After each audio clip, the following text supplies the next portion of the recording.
오늘 1절 말씀해 보니까 예수께서 이 말씀을 하시고 제자들과 함께 기드론 시내 건너편으로 나가시니 그곳에 동산이 있는데 제자들과 함께 들어가셨다.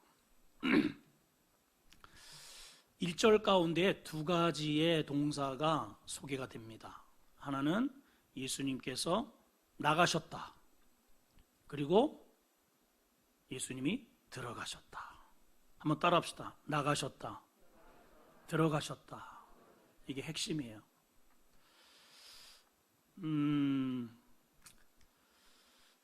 예수님이 나가셨다는 그 말을 요한 사도가 소개를 하면서 그 한 기점, 나가신 하나의 그 기점을 소개를 하는데 그것이 기드론 시내라고 소개를 하고 있습니다. 사도 요한은 지금 이제 예수님의 순환 사건, 잠시 후면 이제 예수님이 그 겟세마네 동산에서 땀방울이 핏방울이 되도록 기도하시고 체포당하시고 그리고 고초를 당하시고 십자가에 못 박혀 그래서 구속의 사건을 이룰 그러한 대사명을 바로 눈앞에 둔 그러한 시점이 오늘 우리가 읽는 이 1절의 내용이죠. 이 귀한 사역을 눈앞에 두시고 주님께서 어떠한 장소를 이동하는 이 동선을 통해서 이것을 읽는 우리 모든 우리 후대 하나님의 백성들에게 또 이 당시에 있는 이 유대인들과 제자들에게 영적으로 굉장히 중요한 그런 뭔가를 지금 보여주고 계시다는 것이죠. 다시 말하면 기드론 시내를 중심으로 해서 기드론 시내의 이쪽과 기드론 시내 저쪽의 상황들을 주님께서 이 동선을 통해서 우리에게 영적인 메시지를 전달해주고 있다 그 말입니다. 자, 그러면 이 기드론의 의미를 우리가 한번 살펴볼 필요가 있습니다. 기드론의 의미가 어떤 의미를 가지고 있는가? 주님이 기드론을 건너서 저쪽 편으로 가셨다는 거죠. 자, 먼저 이 기드론의 의미를 알아보기 전에 성경은 이렇게 오늘 시작하고 있습니다. 예수님이 이 말씀을 하시고 그랬어요. 이 말씀을 하신 이후에 건너가신 거예요. 자, 그러면 이 말씀이 지칭하는 게 어떤 의미일까요? 앞의 내용이겠죠. 앞의 내용은 어떤 내용이냐면 17장에 표제가 이렇게 되어 있어요. 예수님의 기도. 예수님이 기도하신다. 그래서 이 학자들은 이 기도문을 일컬어서 예수님의 대제사장적 기도라는 표제를 달았습니다. 주님이 대사명을 감당하시기 전에 인류의 대제사장이 되셔서 하나님 앞에 이 기도를 드리시고 어린 양이 되셔서 그리고 이제 십자가에 달리는 그러한 사명을 감당하신 것입니다. 자, 주님의 그 기도문 가운데 어떤 내용이 나오는가? 여러 가지의 내용들이 17장 전체를 아우러서 예수님의 기도 제목이 나오는데 그것은 이거예요. 아버지여, 아들을 영화롭게 하옵소서. 이게 아주 1절에 그렇게 출발을 합니다. 그리고 아들을 통해서 아버지 영화롭게 되기를 원합니다. 그러면서 자신이 누구인지를 인류에게 공포하듯이 그렇게 최종적으로 소개를 하는 내용입니다. 그 내용의 코어는 몇 절이 있냐면 2절입니다. 2절을 보시면 아버지께서 아들에게 주신 모든 사람에게 영생을 주게 하시려고 만민을 다스리는 권세를 이 아들에게 주셨습니다. 이렇게 기도를 해요. 그리고 이것은 선포입니다. 다시 말하면 예수님으로부터 이렇게 나오는 모든 자들에게 영생을 주도록 그 예수님에게 뭘 주셨다고요? 만민을 다스리는 권세, 그러니까 만민의 왕으로 이 땅에 보내셨다는 뜻이죠. 평강의 왕으로, 만왕의 왕으로. 그러니까 주님이 현재 계셔야 할 자리는 어디냐면은 이 기드론 시내를 중심으로 해서 이쪽 동네인 저 예루살렘 궁전 아니, 원래는 주님이 계셔야 할 자리인 거예요. 왜냐하면 만민의 왕이시니까. 근데 여러분, 주님이 그 자리에 계시지 못하고 등 떠밀려서 여기 지금 기드론 시내를 건너가고 계시다 이 말이에요. 지금 이 대제사장적 기도는 그 중심에 어떤 내용으로 되어 있느냐 하면은, 그렇게 나에게 준 자들을 한 명도 잊어버리지 않고 다 영화롭게 되기를 원합니다. 무엇으로? 저 뒤에 보면 17절에 진리로 이렇게 되어 있어요. 하나님의 말씀으로 거룩하게 되기를 원합니다. 내가 아버지와 하나인 것 같이, 아버지가 내 안에 계시고 나도 아버지 안에 계셔서 하나 된 것 같이, 그 21절이거든요. 저들도 나를 통해서 아버지와 하나 되기를 원합니다. 이게 예수님의 마지막 기도입니다. 마지막 기도. 정치적으로 오늘 우리 정 집사님도 기도를 하셨는데, 정치적으로 하나 되는 게 아니에요. 어떠한 이데올로기로 하나 되는 게 아니고, 무엇으로?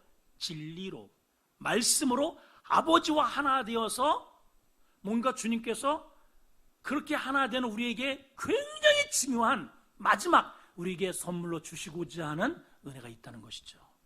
오늘 여러분 이 말씀을 잘 들으셔야 됩니다. 그래서 굉장히 이 한 절 속에 신약과 구약의 브릿지예요.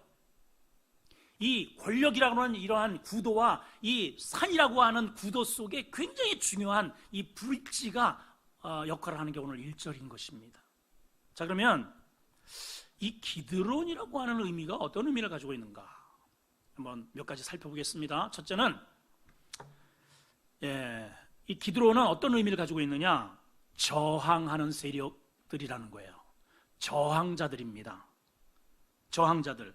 이 기드론이 처음 등장하는, 성경에 기드론이 처음으로 등장하는 곳이 어디냐면 사사기입니다. 자, 말씀을 한번 띄워주시면 같이 한번 읽어볼까요? 시작. 스불론은 기드론 주민과 나할론 주민을 쫓아내지 못하였으므로 가나안 족속이 그들 중에 거주하면서 노역을 했다. 이게 이제 사사기니까, 모세는 40년 저 이집트부터, 그래서 집단 세례를 홍해를 건너서 광야 같은 이 세상을 지나가도록 리더 역할을 했죠. 그리고 이제 요단강을 지나서 하나님이 주시는 진짜 약속의 땅, 우리로 보면 천국이죠. 근데 거기에는 이미 가나안 7 부족이 살고 있는 거예요. 그들을 다 몰아내도록 리더로 세운 사람이 여호수아인 거예요. 이 여호수아가 아주 철옹성 같은 그러한 이제 그 거점들을 몇 개 이렇게 점령을 했죠. 점령을 한 이후에 다 점령하지 못하고 제비 이렇게 뽑아서 대표들을 이렇게 세워놓고, 나머지들은 너희가 우리처럼, 우리가 모델을 보여줬으니까 갈렙처럼 헤브론을 우리한테 달라고. 그래서 그 백발의 노인이 가가지고 믿음으로 이렇게 점령을 했잖아요. 셋의 아이만 달매, 이러한 거장들을 물리치고 하나님의 십자가의 깃발을 거기에 꽂았고, 다윗은 거기에서 초대 왕이 되었고, 그런 역사가 있었으니 이제는 너희가 믿음으로 저 가나안 부족들, 어둠의 세상들, 우상들을 몰아내고 하나님의 나라를 세워라, 이러고 죽어버렸어요. 하나님이 이제 그를 데려갔단 말이죠. 근데 그렇게 잘 될 줄 알았는데 웬걸, 여호수아 갈렙이 이제 시기가 되어서 하나님의 품에 안기게 되자 갑작스럽게 영적인 에너지가 확 쭈그러들고 현저하게 급격히 영적인 힘이 떨어지고 만 겁니다. 그래서 이스라엘 백성들이 이 하나님이 주시는 그 약속의 땅, 저 세상에서 하나님의 십자가의 깃발을 휘날리고 하나님의 영광을 드러내고 그 어둠의 우상과 음란의 세력들을 몰아내고 자기들이 이 사회의 주도권을 가지고 살아야 되는데, 오히려 그들이 무서워서 산에 들어가서 숨어 사는 그러한 지경까지 벌어지는 거예요. 그래서 사사기 1장에 보게 되면은 어떤 지파는 누구를 쫓아내지 못했고 쫓아내지 못했다는 말이 쭉 이어지는 중에 아까 여러분들이 읽은 사사기 1장 30절에 뭐라고 되어 있습니까? 스불론은 기드론 주민들을 쫓아내지 못했다, 이렇게 소개를 하고 있는 겁니다. 자, 그러니까 이 기드론 주민은 하나님의 군대, 그죠? 하나님의 군대조차도 두려워하지 않고, 너희들은 여기 접근 금지, 그렇게 해서 저항하고, 믿음에 저항하고, 말씀에 저항하고, 하나님의 윤리에 저항하고, 그래서 자기들의 세력을 구축하고 끝까지 그 성을 지킨 족속이 기드론 족속인 겁니다, 여러분. 아시겠죠? 그러니까 강성이에요. 윗면에서는 절대로 그냥 말로는 물러가지 않아요. 예, 전쟁을 하는데도 저항해서 자기들의 세력을 굳힌 세력이 이 기드론 거민입니다. 두 번째 살펴볼 것은 이 기드론, 이 시내라고 하는 것은 하나의 분기점입니다. 분기점. 어떠한 지역과 지역을 나누는 분기점이라는 거죠. 자, 말씀으로 한번 살펴봅니다. 사무엘하 15장 23절입니다. 시작. 온 땅 사람이 큰 소리로 울며 모든 백성이 앞서 건너가며 왕도 기드론 시내를 건너간 모든 백성이 광야로 갔다. 그러니까 이쪽 지역에서 왕이 있었던 이러한 지역에서 저쪽 광야로 가는 그 분기점이 어디냐면 기드론 시내라는 거죠. 그럼 이 이야기는 어떤 이야기냐면 왕이 이제 통치를 하다가 자기 세 번째 아들 압살롬이 이 다윗의 친구 아히도벨을 이렇게 끼고 데몬스트레이션을 해서 저 헤브론에서 왕이 되어가지고 이제 막 올라오잖아요. 그래서 급급해서 왕도를 버리고 지금 도주하고 있는 그 내용인 거예요. 그래서 기드론 시내를 건넜다는 것은 왕도를 버렸다. 이런 뜻입니다. 그 분기점이 어디라고요? 기드론 시내인 겁니다. 하나 더 보시면 열왕기상 2장 37절에 시작. 너는 분명히 알라. 내가 나가서 기드론 시내를 건너던 날에는 반드시 죽임을 당하리니 네 피가 네 머리로 돌아. 그러니까 여기도 똑같아요. 기드론 시내 건너가지 마. 이 말은 이제는 아까는 다윗이 이렇게 시내를 건너가서 광야로 유린 피신 간 겁니다. 근데 그 피신을 갈 때 누가 등장을 하냐면은 시므이라고 하는 사람이 등장을 해가지고 가거라 이 비루한 사람아, 돌팔매질을 하면서 막 욕설을 퍼붓단 말이에요. 왜냐하면 이제 다윗의 시대는 끝났다고 생각하는 거죠. 역사적인 영적인 해안이 닫혀버린 거예요. 하나님은 아직 안 버렸는데, 여러분 하나님은 아직 이민족을 붙잡고 계시고, 여러분 하나님은 아직도 우리 한국 교회를 붙잡고 계셔요. 여러분 망하지 않았어요. 아멘이십니까? 우리 전 세계 가운데 우리 한국을 통해서 하나님은 뭔가를 이루시기 위해서 지금 이 고난을 주신 줄 저는 압니다. 근데 무사람들이 이제는 교회는 끝났다, 시므이처럼 돌팔매를 던지는 거예요. 다윗이 때가 되어서 하나님께서 이 압살롬을 심판하시고 그리고 복귀하게 하셨잖아요. 근데 이제 가다가 그렇게 저주를 퍼부은 이 시므이를 뭔가 조치를 취해야 되잖아요. 그 조치를 취하는데 죽이지는 않고 대신 너는 이 예루살렘 안에서 여기에서 집을 짓고 여기에서만 살아. 너 기드론 시내를 건너면 너는 죽어. 이렇게 된 겁니다. 자, 그러니까 어떤 의미냐면 이 기드론 시내를 건넜느냐 안 건너냐가 다시 말하면 이쪽에 거주하는 어떠한 세력과 뭔가 내가 소속감을 나타내는 분기점이라는 것이죠. 그게 바로 기드론 시내예요. 자, 또 한 가지 영적으로 이걸 한번 해석을 한번 하겠습니다. 영적으로 이 기드론 시내는 과거의 구약 시대에 영적으로 어떤 의미를 가지고 있느냐? 다시 말하면 우상을 불태워버리고 소각해버리고 처결한 곳이 기드론 골짜기예요. 자, 말씀을 이제 살펴보겠습니다. 열왕기상 15장 13절 시작. 또 그의 어머니 마아가가 혐오스러운 아세라상을 만들었으므로 태우의 위를 패하고 그 우상을 찍어 어디로 가져가요? 기드론 시내에 가서 불살라버렸다. 역대하 29장 16절 시작. 제사장들도 여호와의 전 안에 들어가서 깨끗하게 하여 여호와의 전에 있는 모든 더러운 것을 끌어내어 여호와의 전 뜰의 이름에 레위 사람들이 받아서 바깥 어디로? 기드론 시내로 가져갔다. 하나만 더 봅시다. 역대하 30장 14절 시작. 무리가 일어나 예루살렘에 있는 제단과 향단들을 모두 제거해서 어디로 가져가? 기드론 시내에 가서 부셔버렸다. 그러니까 기드론 시내는 어떤 의미입니까? 이들이 이 성 안에서 그렇게 어깨에 메고 머리 위에 그렇게 추앙하고 받들고 이 우상이 우리를 이렇게 성공시켜 준 거야. 그리고 다 절하고 있었던, 그렇게 중요하게 여겼던 그 우상 딴지들을 하나님의 시각으로, 하나님의 눈으로, 하나님의 선지자의 시각으로 봤을 때에는 그거는 더러운 것이고 부셔버려야 할 것이고 처결해야 할 것이 다 집합되어 있는 곳이 어디냐? 기드론 시내입니다. 기드론 시내. 그러니까 기드론 시내 가면은 여기에 사람들이 소위 성공했고 잘 나가고 그리고 화이트 칼라고 나름대로는 권력을 가지고 나 잘 살았어, 나 성공했어 라고 했다고 하지만은 그들의 모든 허물과 그들의 민낯들이 다 드러낸 그런 것들을 만나는 장소가 기드론 시내입니다, 여러분. 그러니까 기드론 시내에 가보면 그들이 어떻게 살았는지를 다 만날 수 있는 것이죠.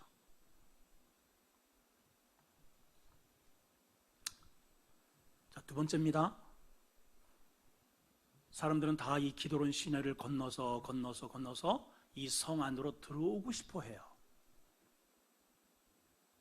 근데 주님은 오늘 제자들과 함께 그 기드론의 여기 이쪽에 계시다가 기드론 시내를 떠나서 건너편으로 나가버리셨어요. 이게 오늘 핵심입니다, 여러분. 자, 지금까지 제가 여러분들에게 설명을 드린 대로 역사적인 사건을 통해서 이 기드론이 주는 그러한 의미들을 가만히 보면은 기드론은 어떠한 곳이냐? 말 그대로 하나님의 말씀과 하나님의 군대 세력에 저항하는 자들이 있는 곳이고, 우상의 성읍이고, 거기서 전부 다 이렇게 자기들이 중요하다고 여기던 걸 끌어모은 곳이 다 기드론 시내에 있는데 전부 다 쓸모 있는 게 한 개도 없어요. 다 하나님의 시각으로 보면은 다 부셔버려야 되고 다 불태워 없애버려야 할 것들만 있는 곳이 기드론 시내고, 성공과 실패, 생명의 분기점으로 인식된 곳이 기드론 시내라 그 말입니다. 자, 그렇다면 예수님 당시 그건 이제 구약의 개념이라면 이 예수님 당시에 기드론의 이쪽과 저쪽의 차이는 어땠을까? 자, 예수님 당시 오늘 지금 본문에 이후에 이렇게 쭉 나타나는 것들 보면은 여기에 등장하는 인물들만 보더라도 이 기드론 시내의 이쪽에 어떠한 세력이 살았고 어떻게 살았고 주님은 그 세력들을 어떻게 보셨는지를 정확하게 우리가 추적할 수 있습니다. 다시 말하면 당시에 모든 사람들이 생각하는 정치, 종교, 문화, 모든 사람들이 그래서 소위 우리가 거기는 가야지, 그래서 성공으로 부러움의 대상으로 여겼던 곳이 기드론 시내 이쪽 동네예요.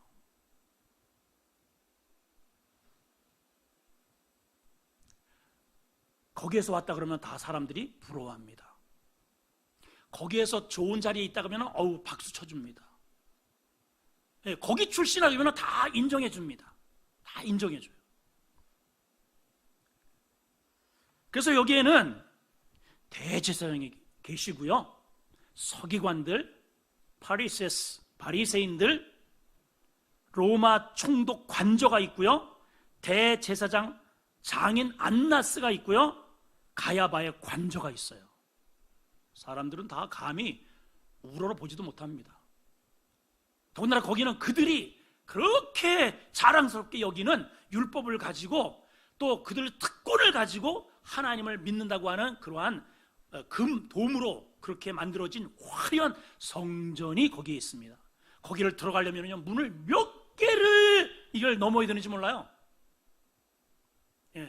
일단은 저 사방에서 오려면 동서남북이 있고 그 문을 통과를 해서 또 거기 가기 전에 또 양을 가면 양의 문을 통과해서 미문을 통과해서 이방인의 뜰을 지나서 여인들의 뜰을 지나서 제사장들의 뜰을 지나서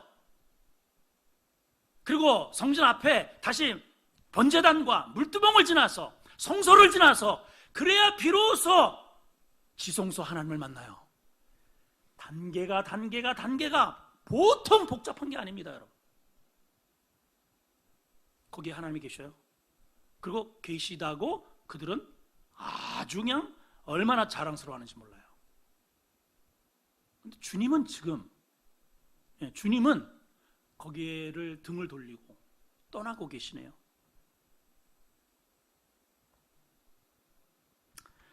전국에서 누구든지 기드론 시내를 건너서 예루살렘으로 입성하기를 원하는데 그것이 성공의 길이고 출세의 길이라고 생각을 하는데, 주님은 오늘 말씀해 보니까 기드론 시내 건너편으로 나가고 계십니다.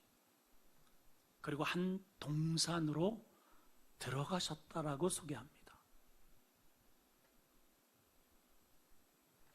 여기 의아한 점이 하나 있어요.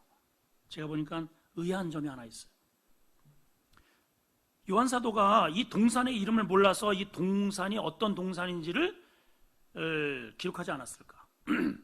예를 들어서 제가 담임 목사가, 오진영 목사가 예배를 끝나고 머리가 띵해서 앞에 칠보산으로 올라갔다. 칠보산 모르는 사람이 없잖아요. 예. 이렇게 기록을 해야 사람들이 어느 산으로 갔는지를 알 텐데, 요한은 그 산 이름을 기록을 안 했어요. 다른 복음서를 보게 되면 마태와 마가복음에는 겟세마네라고 딱 지명이 되어 있습니다. 그리고 누가는 의사인데 더 정확하게 거기는 감람류가 많이 있고 그래서 감난산으로 기록을 해놨어요. 요한이 감남산인지 겟세마네 산인지 동산인지 몰라서 기록을 안 했을 턱이 없죠, 여러분. 자, 그러면 이거는 의도가 있는 거예요. 성경을 가만히 보면 똑같은 공관 복음서에도 요한이 쓴 관점으로 본 이 요한은 다른 공관서에 복음서에 없는 내용들이 굉장히 많이 있습니다. 그러니까 굉장히 영적인 그 어떤 감각이 다른 사도들보다 특출합니다. 그렇기 때문에 저도 이 요한이 겟세마네 동산으로 들어가셨다 이렇게 말하지 않고 그냥 동산으로 가셨다라고 하는 요한만의 어떤 독특한 의미가 있다라고 보는 거예요. 자, 주님은 분명히 사람들은 다 이곳에 머물기를 원하고 다 이곳에 들어가기를 원하고 다 이곳에서 더 중심으로 나아가기를 원하는데, 오히려 주님은 여기를 떠나셔서 미련 없이 등을 돌리고 동산으로 들어가셨어요. 자, 여러분 이걸 한번 풀어봅시다. 최초의 동산이 어디에서 나오느냐? 창세기에 나오죠, 여러분. 창세기에 나옵니다. 자, 창세기 2장 8절에 보면 시작. 여호와 하나님이 동방의 에덴에 뭘 창설해요? 동산을 창설하셨어요. 그리고 지으신 사람을 거기에 두셨어요. 최초의 인간입니다. 거기에 두셨어요. 그리고 그 중앙, 동산 중앙에는 하나님이 계셔요. 선악의 판결권자입니다. 그리고 말씀하셨어요. 뭐라고 말씀하시나요? 이렇게 말씀하십니다. 창세기 2장 16절 17절 시작. 여호와 하나님이 그 사람에게 명하여 이르시되 동산 각종 나무의 열매는 네가 임의로 먹어라. 임의로 먹어라. 그러나 선악을 알게 하는 나무의 열매는 먹지 말라. 네가 먹으면 반드시 죽는다. 그러셨어요. 계명입니다. 예, 율법입니다. 하나님은 분명히 먹지 말라 그랬어요. 이 동산은 내가 임의로 관리하고 먹지만은 여기는 건들지 말라 그랬어요. 근데 그때 사단이 등장을 합니다. 뭐라고 등장을 하냐? 하나님이 임의로 먹지 말라 그랬지. 다 먹지 말라 그랬지. 아니야. 여기 저거 선악과를 알게 하는 나무는 먹지 말라 그랬어. 그거 결정적인 거야. 결정적인 거야. 그거 먹으면 너도 하나님 될까봐 그러는 거야. 너도 눈이 밝아질 수, 너도 하나님 될 수 있어. 그랬더니 그 이후로 사단의 말을 들은 뒤에 전에는 전혀 관심도 없던 그 과일나무가 관심이 보여지고 이게 점점 눈에 막 그냥 이게 막 꽂히게 되고 이게 그냥 막 주체를 못하는 겁니다. 이게 사단의 말을 싹 들으면서 전에는 전혀 이 관심도 없던 말이 신경도 안 썼던 게 점점 계속 신경이 쓰이는 거예요. 지혜롭게 보여, 탐스럽게 보여요. 먹고 싶은 거예요. 여러분, 하나님이 금기한 곳에 여러분 관심이 쓰여지면 안 됩니다, 여러분. 근데 마귀는 자꾸만 거기에 신경을 쓰게 만들어요. 그래서 결국은 네 마음대로라고 하는 단어를 우리에게 삽입합니다. 여러분, 이 시점에서 우리가 꼭 생각해 볼 게 있어요. 우리 한국교회가 왜 이렇게 재앙 속에 있는가? 내 마음대로의 예배 때문에 그래요. 모든 원인은 다 여기 있다고 봅니다. 여러분, 우리는 내 마음대로 살면 죽어요. 내 마음대로 살면 이 동산에서 쫓겨나가는 겁니다, 여러분. 그리고 대신 어디로 들어갔어요? 기드론 시내를 건너서 여기에서 하나님을 섬긴다고 껍죽대는 겁니다.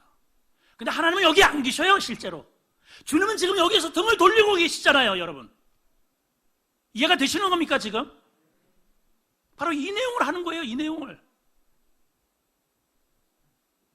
내 마음대로 따먹어서 그래도 하나님을 섬기겠다고 하지만은 하나님은 너는 여기 있을 자격이 안 돼. 그리고 그 동산에서 말이죠, 이렇게 하셨어요. 어떻게 하셨느냐? 말씀으로 확인합니다. 창세기 3장 23절 24절 시작. 여호와 하나님이 에덴 동산에서 그를 내어 보내어 그의 근원이 된 땅에 갈게 하시냐. 자기가 가라. 이제는 자기가 갈아야 돼. 자기가 수고를 해야 돼. 그래서 여기에 이 기드론 시내를 건너서 여기에 입성하기 위해서 얼마나 열심히 땅을 갈고 노력하고 애쓰고 권모 술수 하는지 모릅니다. 여러분, 24절 시작. 이같이 하나님이 그 사람을 쫓아내시고 에덴 동산 동쪽의 그룹들과 두루 도는 칼을 두어서 생명나무의 길을 지키게 하시니라. 그래서 예수님 그 시대까지 누구도 이 동산에 들어가거나 접근한 사람이 없습니다. 여러분. 자, 저는 지금 예수님이 바로 그 과거에 창설했던 그 동산으로 들어가셨다, 문자적으로 이 얘기를 하는 거 아닙니다. 영적으로 지금 해석을 하고 있는 거예요. 자, 아담은 바로 하나님이 창설하신 그 동산, 원래는 지금 그 동산은 예루살렘이죠. 여기서 하나님을 찬양하고 하나님이 통치하고 하나님이 다스려야 되는데 정작 여기는 뭐가 있어요? 그 선악과를 마음대로 지들 마음대로 짓밟고 있어요. 따먹고 있어요.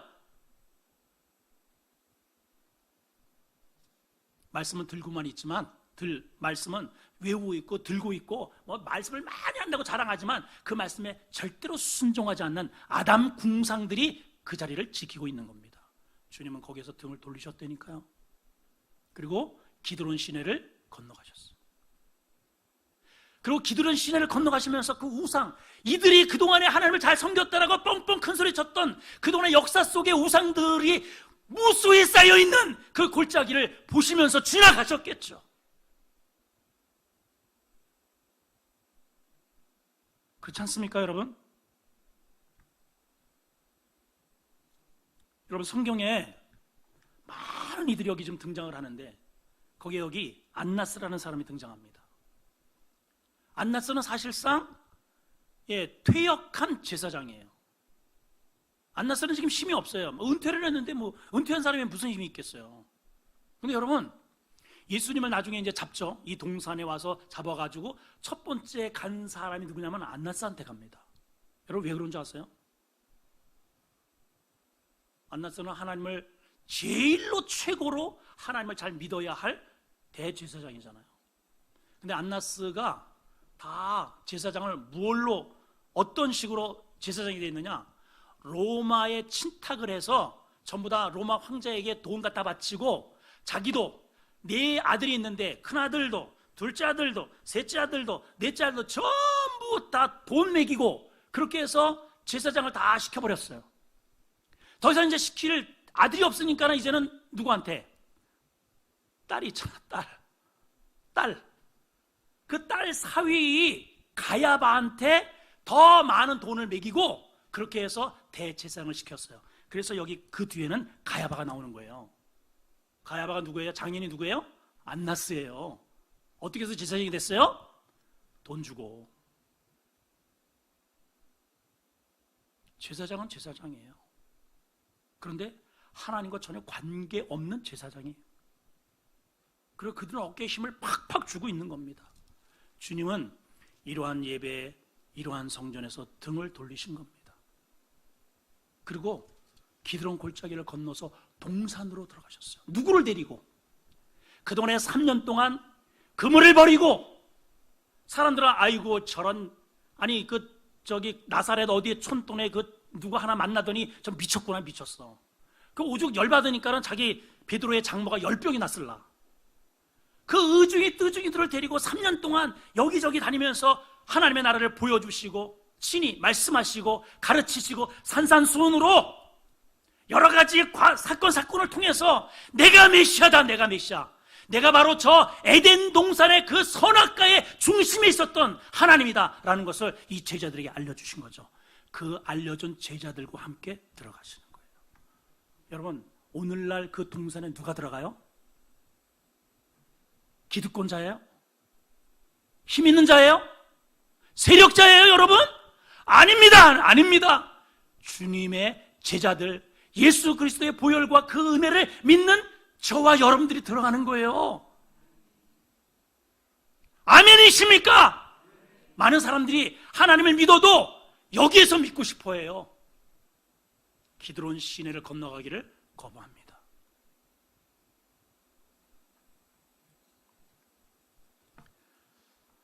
12제자가 있었어요. 11제자는 주님을 따라서 들어갔습니다. 근데 한 제자는 여기에 남았어요. 근데 남았는데 기드론 시내로 주님께로 돌아오기는 왔습니다. 에덴으로, 동산으로 오기는 왔습니다. 근데 그냥 온 게 아니고 전도해서 왔어요. 누구를 전도했느냐? 대제사장, 군사들, 칼 든 사람들을 전도해 왔어요.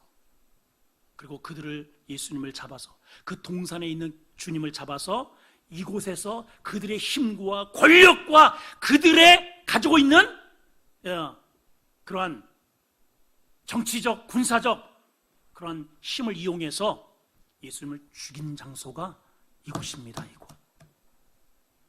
그리고 주님은 그렇게 죽음을 당하시고 부활하셔서 승천하신 곳은 이 기드론 동산이에요.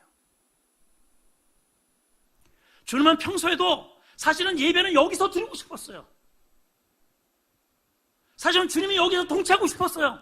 그러나 들어가셨지만 항상 예배는 어디서 들었냐? 이쪽 나오셔서 여기 이쪽에서 감람원에서 겟세마네에서 땀방울이 핏방울이 되도록 하나님을 만나셨고 하나님과 예배하셨고 그리고 부활도 이곳에서 하셨어요. 오늘 하나님께서 이 말씀을 통해서 저와 여러분들에게 질문을 하나 던지십니다. 너희는 예수님과 함께 이 기드론 걸저기를 건너 동산으로 들어가겠느냐? 여기에 머물러 있겠느냐? 여러분 어떻게 하시겠습니까? 우리는 내가 누구를 지지하면, 내가 이렇게 하면 저렇게 하면 내가 저기에 들어가서 일식양면하고 이 사회가 잘 될 것이고 잘 먹고 잘 살 것이고 이렇게 될 것이고 이렇게, 우리는 여기에 대한 기대치가 너무 커요. 그 심지어는 예수 믿는 사람들조차도 양분되어 있습니다. 여러분 오늘 이 말씀을 통해서 이거 다 내려놓으셔야만 기드론 골짜기를 건너가실 수 있어요. 여러분 우리는 소속이 달라요. 우리는 이쪽 소속이 아닙니다. 여러분 우리는 주님을 따라가야 할 사람들이에요. 비록 이 땅에서는 저들에게 손가락질하고 침뱉음을 당하고 모욕을 당하고 결국은 죽임을까지를 당하지만은 그들은 이곳에서 그러한 세력을 가지고 교회를 탄압하고 핍박할 수는 있겠지만은, 예수님을 죽일 수 있겠지만은 기드론 골짜기를 건너서 에덴은, 다시 말하면 동산에는 절대로 못 들어갑니다. 이 고난의 과정, 이 순환, 예수님의 이 순환의 이 시점에서 우리가 생각해 봐야 될 게, 그렇구나. 내가 하나님께서 나 하나님을 믿으라고, 주님 믿으라고 내가 지금까지 살아왔는데 내가 여전히 내 관심이 여기에 있었구나, 여기에. 근데 여러분 한번 보세요. 오늘 주님을 따라서 기드론 골짜기를 건너가시면서 내가 그동안에 끌어안고 살았던, 주님께서 내 안에서 부셔버리고 태워버리고 싶었던 그러한 그 기드론 골짜기에 수북히 쌓인 그러한 우상의 잿더미를 한번 보세요. 여러분 어떤 것인지. 거기에 다 있어요. 거기에 다 있다고요. 오늘 주님을 따라서 기드론 시내를 건너서 동산으로 들어가는 은혜가 있기를 주의 이름으로 축원합니다. 그 길이 천국의 길이고, 그 길이 십자가의 길이고, 그 길이 주님을 제대로 믿는 길입니다. 여러분 우리 교회들이 여기에서 하나님을 섬기고 싶어 하니까 이 빨리 여기를 떠나라고 이 바이러스 내린 줄 믿으세요. 다른 거 없어요, 여러분. 내려놓으라고. 여러분, 주님과 동행하는 은혜가 있기를 축원합니다.